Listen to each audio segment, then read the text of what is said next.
Welcome to ECN Trade Daily Video. Before we begin, it should be noted that any advice is of a general nature only and that your personal circumstances have not been taken into consideration. Hello everyone, my name is Rob Clayton and thank you for joining me. Well, after 3 consecutive days, the market has finally turned around after a whipsaw session ended the Australian dollar to a negative tone, erasing 2 of the gains as now the market looks for direction. In light of the technicals, the RSI is a little bit weak, but keep an eye as it's not fully broken down and therefore could see a rebound back towards the top side target, still holding around 69.60 to 70.1025. Any weakness may find support at this present stage around 68.75 and firmer at 68.45. Turning to the euro, the market has taken a further tumble after rejecting that top side level around 112 and posting an engulfing candle that added further fuel to the downside, and now looks towards the level of 110 2030. It is viewed from there the market may actually stage a bounce from there and look back towards the top side, even though the dollar index has strengthened back to 101.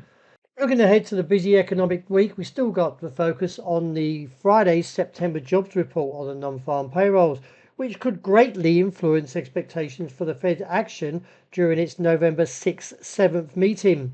Along with that, we also get Germany's preliminary CPI. So with the technicals weakening, let's see if the market can stage a bounce off that 110 2030 and look back to the topside level of 112. Since the heavy down day that we saw late last week, the market is now a little bit mixed and looking for direction for dollar yen. Nevertheless, I still feel the market has potential to move lower. That is down towards the 142 area or maybe even down towards 138. I still feel a lack of momentum could see the market fail towards that top side anywhere from 144.5 to 145.25. But overall, I am still bearish. Turning to the British pound, it took a heavy tumble after posting a gravestone doji and may actually see further losses into today's session. That could look towards the region of 130.60.70. This cleanout may actually draw bargain hunters back towards the lows of 131 to 130.60 and see a recovery. As overall, I still feel the market can eventually reach its upside objective around 135. Strong bounce in commodities when we turn to the gold, and the market now looks back towards its topside target around 2,700. Even though we are a little bit mixed today, I still feel that technically we could get there, even though we did see a significant sell-off the last couple of days.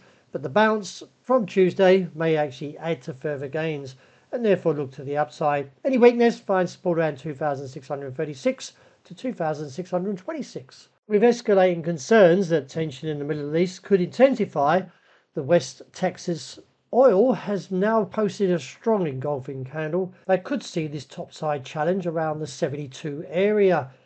Between 71.45 to 72.60 may find good supply, but if we see a break there, it could ignite the move onto $77 a barrel. A bullish call, but nevertheless, this engulfing candle is rather strong. And with the technicals backing it up, I wouldn't stand in front of it at this point and see how the level from that downtrend can contain the market or see a break. Any pullback likely to be shallow and sees a support around 69.25 to 30.